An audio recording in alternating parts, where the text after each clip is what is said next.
por las buenas siempre, la la la, por las buenas siempre, la la la. Queremos ver a los niños disfrutando la vida en la mejor condición. Queremos ver las familias resolver los problemas usando la razón. Un saludo muy especial a todas aquellas personas que se conectan a este programa radial llamado Por las Buenas Siempre, un programa realizado por el proyecto Buen Trato a niños, niñas y adolescentes de la Arquidiócesis de Medellín y que se transmite acá a través de la emisora Minuto de Dios. Le damos la bienvenida entonces a las personas que se conectan también a través de redes sociales, a esta mesa de trabajo también que nos acompaña el día de hoy, donde como todas las semanas siempre estamos dialogando con profesionales, expertos sobre temáticas muy importantes para todas las familias, para que tengamos más conocimiento de qué es lo que pasa con nuestros niños, niñas y adolescentes, para que así podamos todos construir entonces un entorno seguro. Vamos entonces a ver qué mesa de trabajo la que nos acompaña el día de hoy. Mi nombre es Adriana Echeverry, por supuesto, ya he estado con ustedes en otras ocasiones. Yo soy psicólogo y hago parte del equipo Buen Trato a niños, niñas y adolescentes. Vamos a saludar a nuestra invitada del día de hoy, Stephanie. Buenas noches. Hola, ¿cómo Buenas estás? noches, ¿me escuchan? Ahora te Buenas noches, escuchamos. mi nombre es Estefania Acevedo Correa y soy psicóloga. Muy bien, Estefan, muchas gracias. Por acá también entonces tenemos a Carolina. Hola, Caro, buenas noches. Hola, muy buenas noches para todos los presentes, para toda la audiencia que nos acompaña una vez más aquí en el Minuto de Dios y a través de redes sociales. Espero que estén muy atentos al tema del día de hoy. Es una cuestión bien importante para todos estos padres de familia y cuidadores. Entonces estaremos hablando acerca de la hipersexualidad. Pero antes de comenzar, los invito a que nos sigan en nuestras redes sociales, Instagram, Facebook, Twitter, como @buentratonna y que también nos visiten en nuestro sitio web www.equipobuentratonna.org. Entonces, qué bueno conectarnos una vez más aquí para hablar con los psicólogos expertos el día de hoy. Por el momento, entonces, comencemos con la noticia del día. Hipersexualización infantil, alerta de padres y madres. La hipersexualización en la infancia implica la imposición de una sexualidad adulta a los niños y niñas que no se encuentran ni psicológica ni físicamente preparados para ella. Se define como la sexualización de las expresiones, posturas o códigos de vestimenta considerados demasiado precoces. Rompe con el desarrollo biológico normal y saludable de la sexualidad, exponiéndolos al riesgo que implican las redes usadas, sin la supervisión de los grandes. De allí el peligro latente del acoso, pederastas o falsas ideas sobre estereotipos físicos, derivando muchas veces en trastornos alimentarios, baja autoestima o diversos problemas psicológicos. La hipersexualización es reconocer el valor de una persona según el deseo sexual que producen los demás. No es sinónimo de sexualidad, sino una manera de objetivar a la mujer, niña en este caso, en donde termina siendo valorada por su atractivo, desdibujando el desarrollo saludable de su madurez emocional, por lo que hacen de la imagen el supuesto éxito social que eclipsa los valores de los niños. El rol de los padres e instituciones es la de transmitir principios y dedicarles tiempo para prevenir peligros. El no estar atento a los hijos los denomina niños, niños llave, que manejan las llaves de la casa de manera independiente cuando en realidad no tienen la madurez psicológica para hacerse cargo de sí mismos. El papel de los padres y las madres no debe ser ni permisivo ni prohibitivo, sino un rol educador. Límites sin autoritarismo, comunicación sin permisividad y conexión con acompañamiento, donde prime la confianza, el amor y por supuesto el diálogo. Esta noticia, esta opinión la tomamos de el portal El 9 en internet y justamente introduce entonces este tema de la hipersexualización, Caro, que traemos el día de hoy para aquellas personas que se conectan a este programa por las buenas siempre. Nos Así gustaría es. escuchar un poco de qué piensa Stephanie, nuestra profesional invitada, acerca de esta noticia. Claro que sí. Yo considero, Adrián y Carolina, que los niños, niñas, adolescentes están en su desarrollo, están conociendo y se quieren, voy a utilizar esta palabra, devorar al mundo, y por eso es muy importante un rol activo del educador, como lo nombraba la noticia, no un rol prohibitivo ni permisivo, sino ese rol del educador que sea ese equilibrio y y acompañar en ese proceso, ¿cierto? En ese proceso evolutivo de nuestros niños, niñas y adolescentes, y así evitar el riesgo, el peligro que genera, y así también ir sembrando en nuestros infantes y adolescentes lo que es la responsabilidad. Eso es muy importante, enseñarle a los niños la responsabilidad, por eso es muy importante un rol de educador y no un rol de policía o prohibitivo o permisivo, sino enseñar lo que está bien y está mal para ir sembrando esa conciencia. Tienes razón, así es. A mí me gustaría saber también qué opinan acerca de esto que mencionan en la noticia de los niños llave, esos compañeritos que teníamos de pronto en el colegio que se quedaban todo el día solos y bueno, digamos, uno veía muñequitos, pero ahora se quedan es en redes sociales y se exponen a muchos riesgos. Y también el modelo a seguir, pues lo están viendo ahí en esas pequeñas pantallas de los móviles. Ya es muy difícil controlar, bueno, el niño va a ver Cartoon Network, ¿cierto? Y de pronto va a pensar, bueno, ¿qué es este muñeco? Pero ahora, ¿cómo puede ser eso? No sé qué opina nuestro formador Adrián. En efecto, Carolina, pues seguramente en muchos casos las personas que nos escuchan podrán darse cuenta de aquellos niños, adolescentes que son dejados en casa solos, sin ningún rol de educador, como lo mencionaba justamente Stephanie. Y allí entonces el concepto de niños llave es bien particular porque es como si tuvieran la responsabilidad y tuvieran como la libertad, entre comillas, de quedarse en casa con todo lo que implica los cuidados de la casa y de sí mismos, cuando en realidad todavía no están listos ni listas para tener ese rol de autonomía. Necesitan un rol de educador, necesitan un acompañamiento claramente. Estos niños llave o niñas llave, como lo nombran acá, pues puede ser incluso un factor de riesgo, Carolina, justamente para que aparezcan otras conductas de mayor riesgo que ahorita justamente con Stephanie vamos a profundizar en este tema de la hipersexualización. Muchas gracias, Adri. ¿Alguien le gustaría comentar algo más al respecto? No, por el momento no. Ah, listo. Entonces, bueno, para el proyecto Buen Trato es muy importante conocer qué nos dicen las personas en las calles, qué opinan del tema del día. Entonces, por las buenas siempre les preguntamos lo siguiente. ¿Cómo acompaña a sus hijos en temas de educación sexual? Esto fue lo que nos respondieron entonces las personas. Para mí es muy importante que mis hijos consideren que este tema de educación sexual no es un tabú, que no tengan cierto miedo al acercarse a hablar temas sexuales desde el hogar y desde la escuela y desde otros espacios, porque es muy importante que ellos tengan esa confianza de acercarse a esos temas. Acompaño a mis hijas en temas de educación sexual, hablando directamente con ellas sobre la realidad de la sexualidad, viendo videos, viendo charlas, viendo temas de educación en la sexualidad de ellas y hablándoles directamente sobre lo que es. Ya. Mi acompañamiento con mis hijos es aconsejándolos mucho de que las cosas siempre tienen su momento y su lugar y que en el momento que las vayan a realizar, que sepan muy bien qué tipo de persona es la otra y también el cuidado, la importancia de cuidarse. Bueno, estas fueron las respuestas que nos brindaron las personas. Hablan un poquito pues de la confianza que se debe tener con los hijos, hablan un poco de estos videos y charlas que me recuerda tal vez a lo que uno veía de pronto en el colegio, de los videos de cómo llegaban los niños al mundo, ¿cierto? Pero qué valioso también que ustedes me cuenten independientemente qué opinan de esto y cómo han visto que los padres acompañan en estos temas a los hijos, ¿cierto? Porque no es solamente como acércate y cuéntame, sino también nosotros saber cómo lo abordamos. Entonces, ¿qué opinan de esto? Empecemos contigo, Estefan. Claro que sí. Yo creo, Carolina, que es un asunto muy importante el reaprender para poder enseñar, porque en estos temas de sexualidad cargamos los adultos con un tema del tabú, ¿cierto? Entonces hay que hacerle frente a ese tabú. Yo cómo educar a alguien cuando yo creo, por ejemplo, que se dan la mayoría de casos, ¿cierto? No estoy diciendo que todos los padres actúen de esa manera, pero sí se da la mayoría de casos en el cual los padres sienten vergüenza, sienten tema de hablar del tema de sexualidad. porque claro, frente al desconocimiento de la sexualidad, simplemente lo disminuyen o lo simplifican en el coito o en la sexogenitalidad, ¿cierto?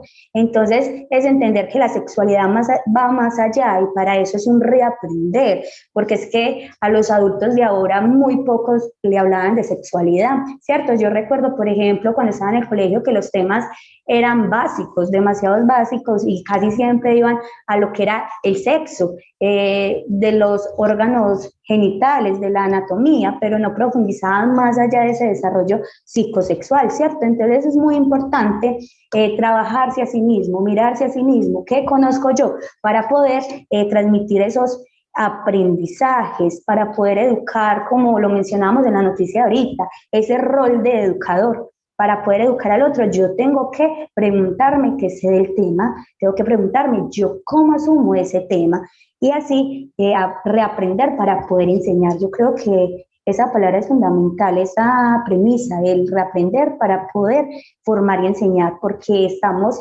enseñando en qué base, ¿cierto? Es como la pregunta, ¿en qué base, con qué bases estamos enseñando?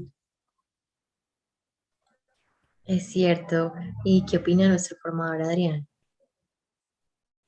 Así es, Carolina, y justamente como lo acaba de mencionar Stephanie, es importante cuestionarse qué tanto sé y desde dónde estoy diciéndole o orientando a mis hijos e hijas en temas de sexualidad.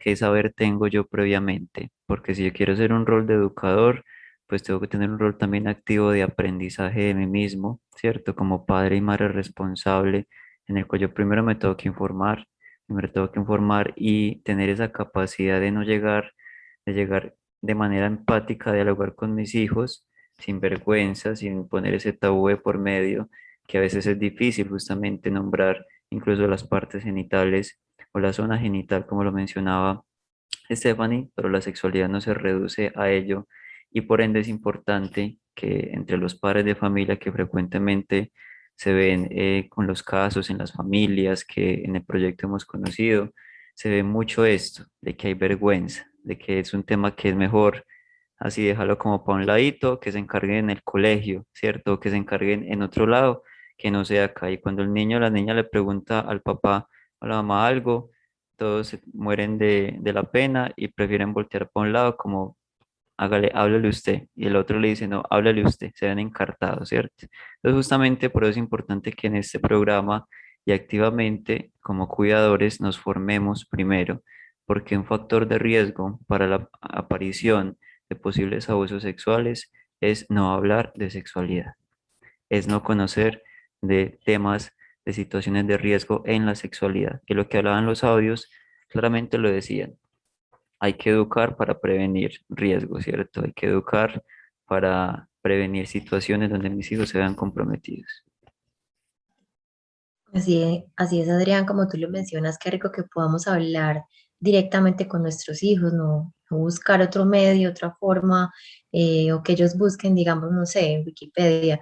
Qué rico que podamos hablarle de nuestras experiencias, porque nosotros también tuvimos ese momento y hay muchos papás que prácticamente dicen, bueno, no, yo no conocí ese tema cuando estaba pequeño, yo no sabía nada y muchas veces nos da miedo que ellos de pronto sigan esos pasos, pero realmente lo importante es contarles las experiencias para que no se repitan. Entonces, muchas gracias.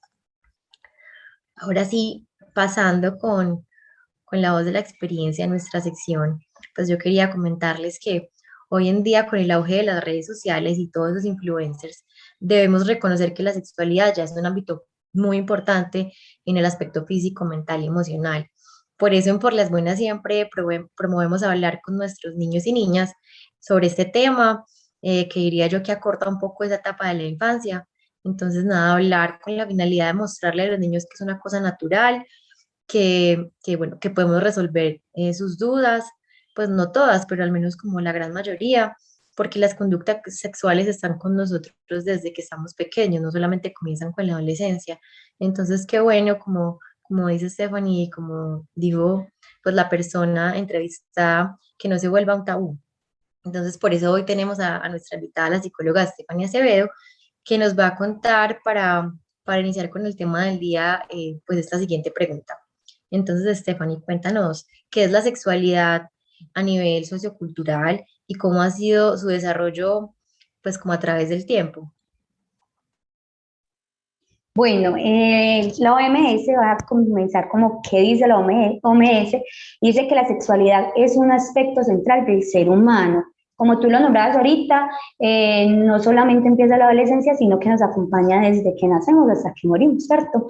Está presente a lo largo de la vida y todas las personas somos sexualizadas, hace parte de nuestro desarrollo humano y tenemos un cuerpo sexualizado, ¿cierto? Ya sea femenino o masculino, que nos permite pensar, entender, comunicar, disfrutar, sentir y también hacer sentir, porque va con un otro, ¿cierto? La sexualidad no se vive por sí mismo, no es de lo individual, por eso somos seres sociales, porque vivimos en conjunto y con los otros disfrutamos esa sexualidad.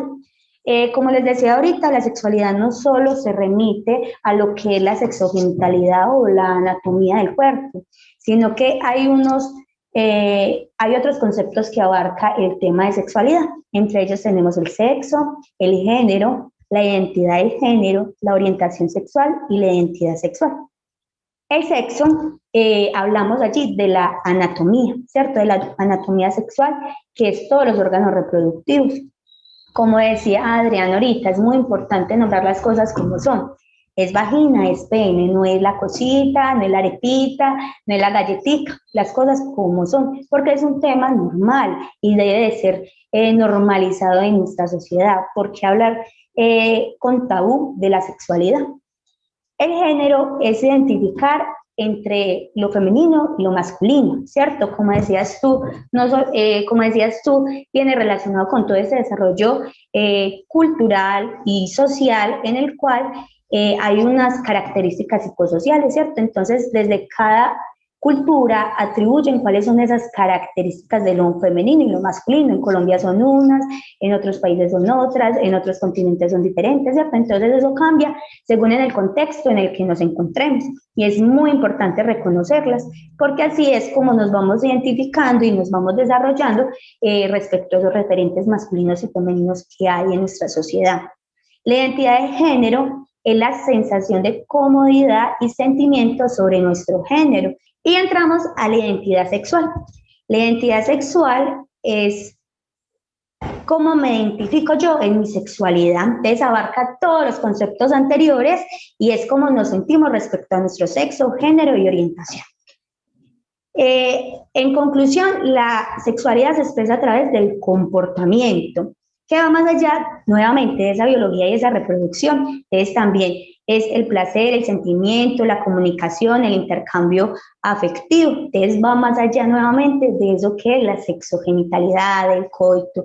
Implica una relación con el otro, ¿cierto? El solo tocar un brazo, eso ya es sexualidad, porque implica una relación, un afecto con el otro. Dentro del desarrollo que nos hemos encontrado, la sexualidad pues ha venido evolucionando, ¿cierto?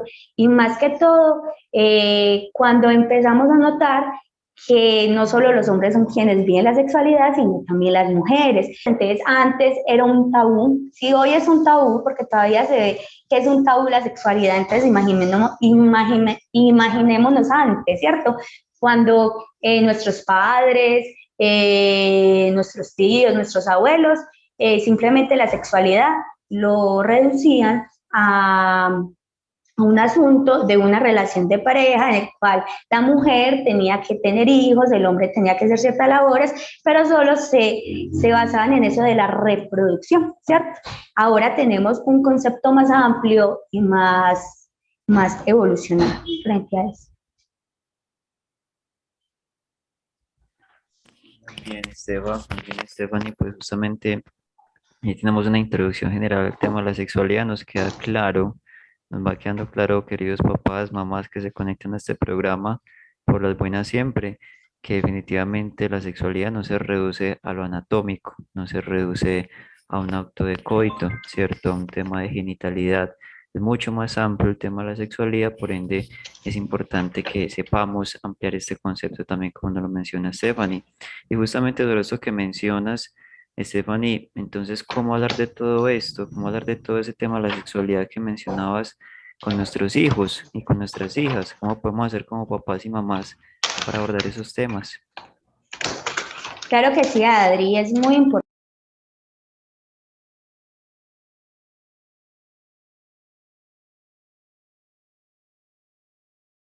Estaba hablando ya. Bueno, te decía, Adri, que es muy importante reconocer cómo hablar de estos temas con nuestros niños, niñas y adolescentes, porque eso va a definir su relación con el mundo, ¿cierto? Cómo yo le explico a mi niño, a mi niña, a mi adolescente, cómo es este tema de la sexualidad, para que se pueda desarrollar, ¿cierto? Para que pueda hacer un desarrollo social adecuado. Frente a esto, debemos entender cómo nos dirigimos, ¿cierto? Cómo entendemos el tema. Entonces, inicialmente, como les decía al inicio, es reconocer yo que conozco el tema, qué posición tengo yo sobre el tema, ¿cierto? Y entender que somos seres sexuales. Entonces, cuando yo entiendo que somos seres sexuales, entiendo que este tema es normal hablarlo con nuestros niños, niñas, adolescentes. Porque si yo le doy un tabú, ¿yo qué le voy a transmitir? Entonces, inicialmente es trabajar y preguntarnos, yo cómo percibo este tema, cuál es mi cosmovisión sobre este tema. Y entender eso, que hace parte de la vida. Entonces, es enfrentar esos tabús que existen. Entonces, también, cuando voy a hablar de este tema con mi hijo, mi hija, es hablarlo con seriedad. Nos encontramos en la actualidad, Adri, también es un asunto del pasado, que cuando se habla de sexualidad, casi siempre viene el morbo, el chiste. Entonces es muy importante que frente a ese tema tomarlo con total seriedad, ¿cierto? Porque no es un chiste, porque no es con el morbo que le ponen al asunto, porque ¿qué le estoy enseñando a mi hijo? ¿Cierto? Es como yo le transmito ese tema, él también lo va a recibir. También hay veces generan vergüenza, entonces es mantener una actitud de serenidad frente a estos temas cuando estoy educando a mi hijo. Si el niño o la niña o el adolescente hacen una pregunta, es contestar cómo es, qué es lo que sucede en ese tema que está preguntando. Por ejemplo, si pregunta por la menstruación, responder qué es la menstruación, por qué se da la menstruación. Si preguntan qué es desde la anatomía, explicarle, ¿cierto? Porque ahí voy generando esa cultura y esa conciencia. Por ejemplo, si estoy bañando a mi niño o niña, enseñarle cuáles son las partes íntimas, ¿cierto? Y que son privadas y que hacen parte de él y que eso es suyo y no es de nadie más. Y ahí le voy enseñando qué es un pene, qué es una vagina, porque el niño tiene pene, porque la niña tiene vagina, pero también le enseño por qué se debe cuidar, porque es que es mi cuerpo y es mi privacidad. Por ejemplo, nos encontramos también que cuando hay un embarazo en las familias, a los niños le empiezan a surgir esa pregunta, pero entonces, ¿por qué un bebé crece en la barriga? Si yo pensaba que venía de la cigüeña, y todos esos mitos que empiezan, esos mitos que empiezan a derrumbarse en allí, ¿cierto? Entonces, explicarle cómo se da un embarazo, por qué se da un embarazo, por qué son 9 meses de gestación, por qué se desarrolla allí, la importancia del cuidado, la importancia de hablarle al bebé cuando está en la barriguita, ¿cierto? Entonces, todos esos asuntos son muy importantes tocarlos. También en las películas, cuando hay preguntas, en las películas aparecen temas de sexualidad, ¿cierto? Porque somos seres sociales y esos temas aparecen en la película, por más infantiles que sean, por más de familia que sean, aparecen temas de sexualidad en ocasiones, ¿cierto? Entonces, si surgen preguntas alrededor de la sexualidad, respondérselas. Es entender eso, que es un tema normal, no nos tiene por qué dar vergüenza, que si nos da vergüenza es tomarnos el tiempo y saber qué responder, porque es entender que a partir de las respuestas que damos es como ellos se van a desarrollar y es como ellos van a socializar con el mundo. En algún momento en el colegio, también voy a contar otra anécdota, una compañerita no sabía qué era el orgasmo, ¿cierto? Y a ellos le hacían pues mucho bullying dentro del espacio educativo, ¿cierto? Porque entonces ella muy pura, voy a nombrarla así, muy inocente, ¿cierto? Entonces, las amiguitas dijeron ese término, el orgasmo, y se reían. Entonces ella preguntaba qué era, y ella, dentro de su desconocimiento, fue y le preguntó al profesor. Cuando le dieron la respuesta, sintió mucha vergüenza porque se le puso la carita roja, ¿cierto? Pero entonces ese asunto, ¿cierto? Cuando damos a conocer a nuestros hijos esos temas de sexualidad, les evitamos hacer pasar vergüenza, ¿cierto? Porque es que no es un tema de vergüenza, es un tema que deben de conocer. También es generar esa conciencia, esa responsabilidad en ellos, de que si me hacen una propuesta, saber yo cómo voy a responder, ¿cierto? También indagar sobre lo que saben nuestros hijos, nuestras hijas, sobre ese tema, por si tienen una información errada o si saben lo que es, ¿cierto? Y así generar un reaprendizaje si se tiene que generar. Y hablar de manera abierta y directa. Y también de manera muy asertiva, porque como les decía anteriormente, es hablar de una manera en el cual direccionemos el tema y no se trabaje desde, o no se hable, o en el discurso no se note ese asunto de la vergüenza y del tabú. Contestar en términos sencillos es muy importante porque ellos están en una edad que están aprendiendo, ¿cierto? Como les decía ahorita, asumir una actitud seria, como lo nombraba Adriana al principio, usar el nombre propio de lo que se está mencionando, porque es que es muy importante el lenguaje en estos términos, porque es que si le decimos no se toque la arepita, no se toque el pito, no muestre la cosita, ¿cierto? Entonces, ¿de qué está hablando? Porque es que esos términos ya tienen un objeto que se nombra, ¿cierto? Entonces es mencionarlo como tal. En algún momento tengo un recuerdo, no sé si era una noticia o una historia, no lo recuerdo bien, pero leía que una niña era abusada sexualmente, ¿cierto? Presuntamente abusada sexualmente, y ella le dice al profesor, el profesor la ve muy triste, ¿cierto?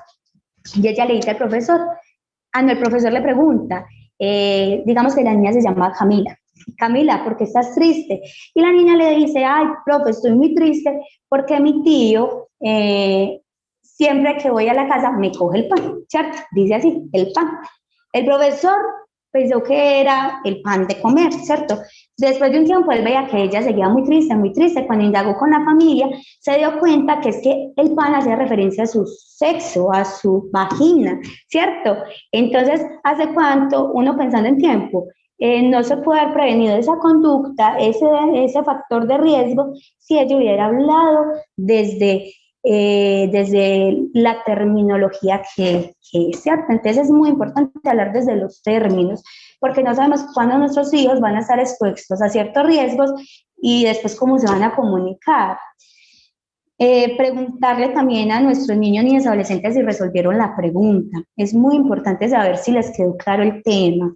Percibir la reacción del niño, cómo él se siente, si se siente avergonzado, entonces ayudarle a sentirse cómodo. Y tener en cuenta pues también la edad frente a estos temas, ¿cierto? Así es, muchas gracias. A mí se me viene una pregunta muy importante después de todo lo que nos cuentas y es, ¿cuáles son entonces esas conductas hipersexualizadas en los niños y por qué se producen? Para que todos los que nos están escuchando puedan notar como esas señales. Hay unas conductas que son comunes y son normales respecto a la sexualidad, ¿cierto? Que es como ellos se van desarrollando con el mundo y cómo van sintiendo cierta satisfacción en la medida que se van relacionando con ciertos objetos.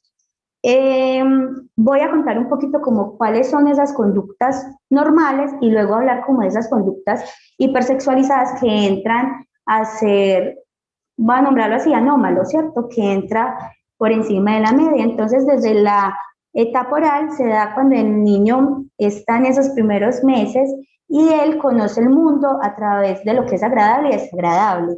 Aquí se da todo lo que es la oralidad, la presión labial, la dental, la gustativa, también la emisión de sonidos. Y algo muy importante es que él, por medio de la boca, ¿cierto?, emite sonidos para decir tengo hambre, para, no dice, eso ya lo va entendiendo el cuidador, ¿cierto? Porque va descifrando qué significa ese llanto que tiene.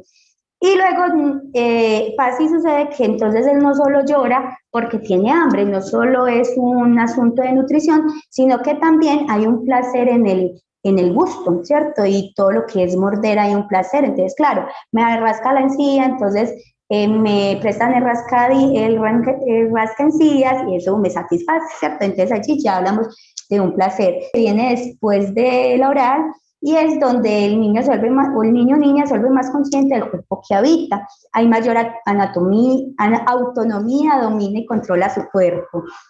Allí ya aprende a caminar, a desplazarse, entonces eso ya le causa una satisfacción, ¿cierto? Y también encontramos acá que es donde hay un control de esfínteres. Empieza a controlar y a expulsar lo que son sus heces y él se siente orgulloso de eso, ¿cierto?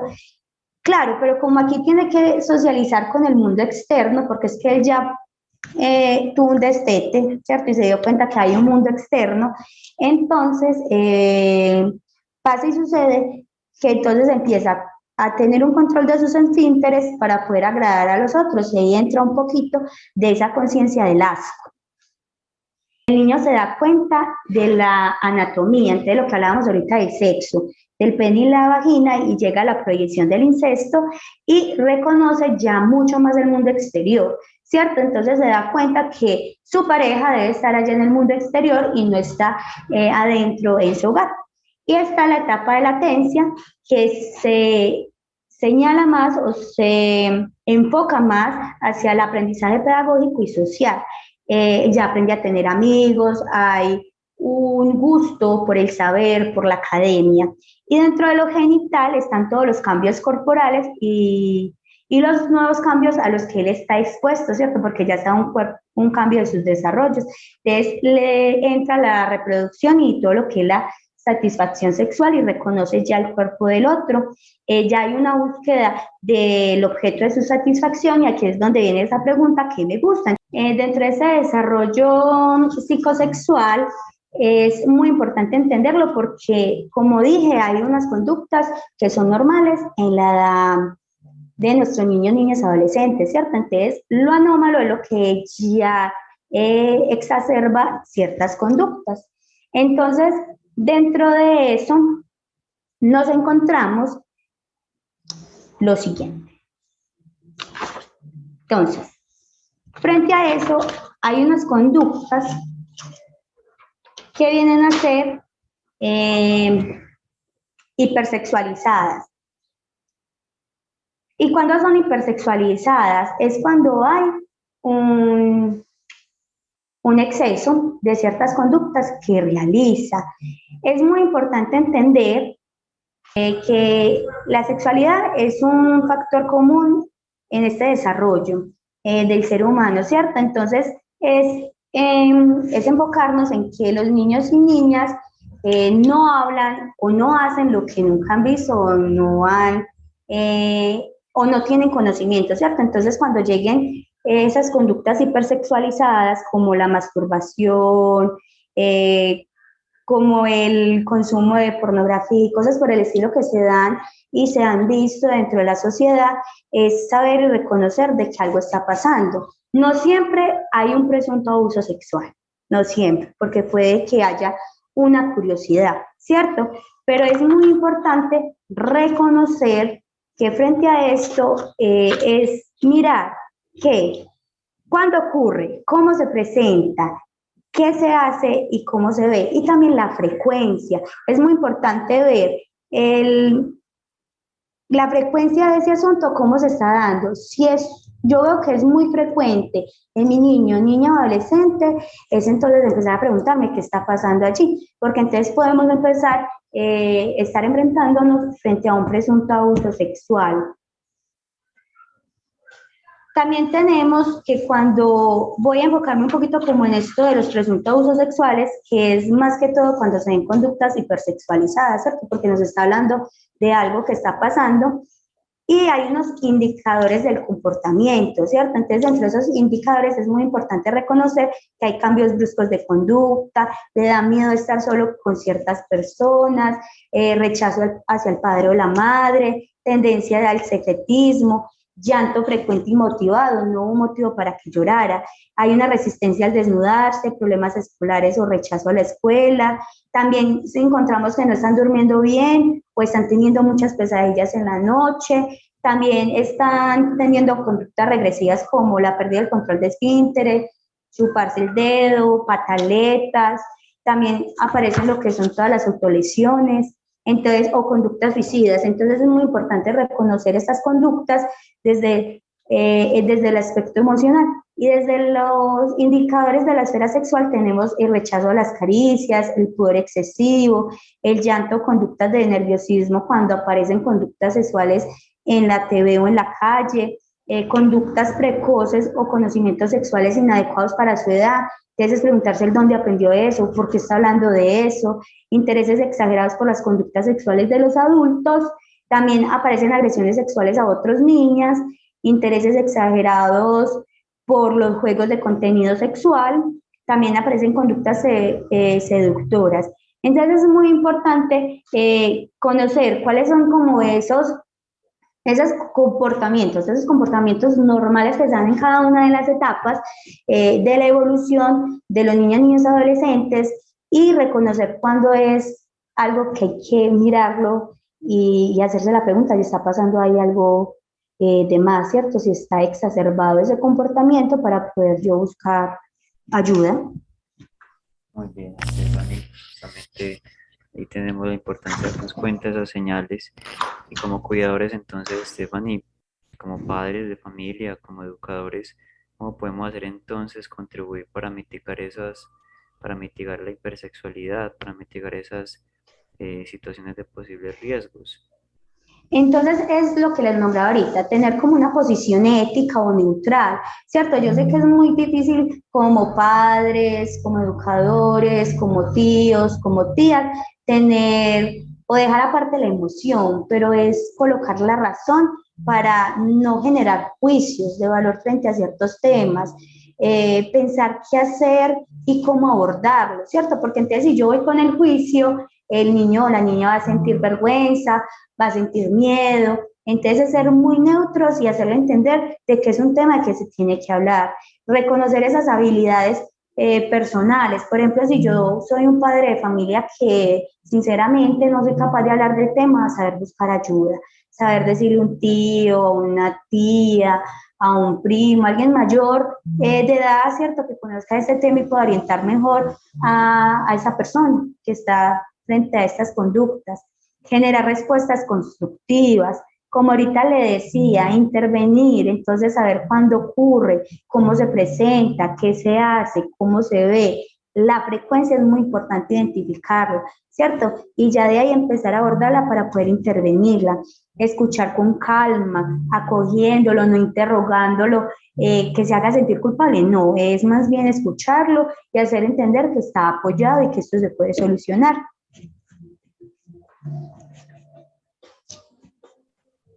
Muchas gracias. Me gustaría entonces que pudiéramos ir cerrando esta parte de la voz de la experiencia, que nos cuentes cuáles son las líneas o rutas de atención habilitadas para atender estas situaciones y vemos que nuestros hijos tienen estas conductas. Bueno, frente a las líneas de atención más de las líneas de atención es reconocer qué lugares pueden a mí ayudarme, ¿cierto? Porque entonces si mi hijo está teniendo o mi hija está teniendo conductas hipersexualizadas y yo no veo ningún factor de riesgo, entonces es pedir una cita con medicina general, exponer el caso para que me den entonces un acompañamiento desde el área de psicología, ¿cierto? De psiquiatría llegando el caso. También, entonces, si vemos que hay factores de riesgo latentes, entonces llamar al 123, ¿cierto? Como exponer el caso que está pasando para que puedan venir y ayudar a mi hijo, o también acercarme al sitio de urgencias si sé que mi hijo o mi hijo o mi hija están en un presunto abuso sexual para que le hagan todo el tamizaje desde salud. Es muy importante también si sé o conozco, porque es que no solamente se da como en esa esfera familiar el abuso sexual, sino que del vecino, de la persona conocida. Entonces también saber que puede ir a una comisaría de familia, llamar al 123 y exponer el caso para que brinden ayuda, ¿cierto? Brinden ayuda y se pueda generar todo una intervención frente a este tema. Y si conocemos un caso de código fucsia, es eso, remitirnos ofensas para que sea entendido lo más pronto posible. Bueno, espero que todos hayan estado muy atentos a lo que nos cuenta Stephanie. Ahora, como ya estamos cerca del final de este programa, es el momento para expresar nuestras últimas recomendaciones, sugerencias y consejos para todos los cuidadores, educadores, padres de familia.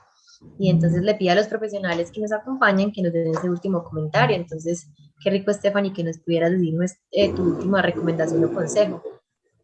Bueno, yo diría 4 consejitos. Uno es acompañar de manera asertiva, ¿cierto? Acompañar de manera asertiva a nuestros niños, niñas, adolescentes en su desarrollo, en su proceso evolutivo, para que puedan tener confianza en su desarrollo, tanto con él y con los demás, ¿cierto? 2, generar una comunicación asertiva. 3, preguntarnos qué pasa cuando generan dichas conductas hipersexualizadas, porque cuando yo me pregunto qué pasa, encuentro cómo solucionar, ¿cierto? Entonces, si tengo que activar alguna ruta o si me debo acercar a algún lugar para solicitar ayuda psicológica. Entonces, es muy importante reconocer allí qué pasa, si está expuesto ante factores de riesgo o son conductas hipersexualizadas que no tienen como una motivación. Entonces, es saber cómo buscar esa ayuda. Y 4, enseñar sobre el autocuidado y los riesgos a los que están expuestos. Me gustaría escuchar a Adrián. Muchas gracias, Caro. Claro que sí, ya justamente iba para allá para decir una última recomendación, pues muy importante las que Estefan nos acaba de mencionar. Y finalmente yo quiero como resaltar la importancia de que como padres y madres, esos cuidadores que nos están escuchando, dejemos a un lado el miedito, ¿cierto? Dejemos a un lado la vergüenza de hablar de sexualidad con nuestros hijos, no pensando porque, ay, Dios mío, no, ¿qué va a pasar? Qué pena que va a pensar mi hijo de mí, qué va a pensar las demás personas de mí, que soy un pervertido, un morboso, nada de eso. Hablar de sexualidad, pensémoslo como un asunto de salud, como un asunto no solamente de salud mental, sino de salud en general, que nos va a ayudar a prevenir riesgos. Así que si queremos proteger a nuestros hijos de posibles situaciones de abusos sexuales, hablemos de sexualidad. Hagámoslo por su seguridad, la seguridad de nuestros niños y nuestras niñas. Muchas gracias a los dos. Bueno, a mí me gustaría decirles, por último, que nuestro rol de cuidadores requiere de mucho tiempo y dedicación.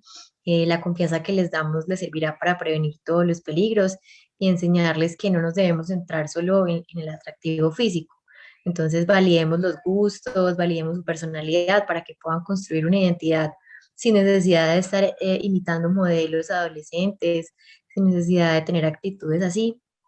Y por último también, como hemos dicho mucho, pues dejar esas creencias y esos mitos, decir pues de pensar que este tema les va a quitar la inocencia o por el contrario, cuando los veamos hipersexualizados, por decirlo así, cuando los veamos con esas actitudes en su forma de bailar, no lo celebremos, ¿cierto? Los niños aprenden a través del juego y la atención constante, pero también es importante tener en cuenta pues las consecuencias que pueden tener esas actitudes y dejarlos disfrutar su infancia.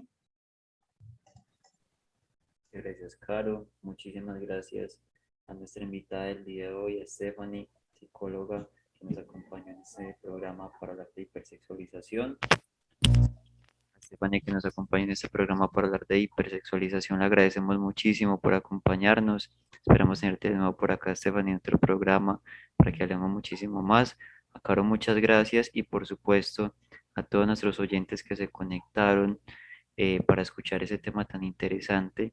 Y que si tienen dudas o comentarios, por favor, déjenlos para que podamos seguir recogiendo esta información y traerles más temas de interés a ustedes y podamos seguir aprendiendo. Recuerden seguirnos como @buentrato en las diferentes redes sociales. Y por el día de hoy, pues este programa ya ha finalizado, ¿cierto? Lo bueno casi no dura. Así que esperamos verlos dentro de 8 días en este programa que se llama Por las Buenas. Por las buenas, siempre. Hasta luego. Muchas gracias. Muchas gracias a ustedes.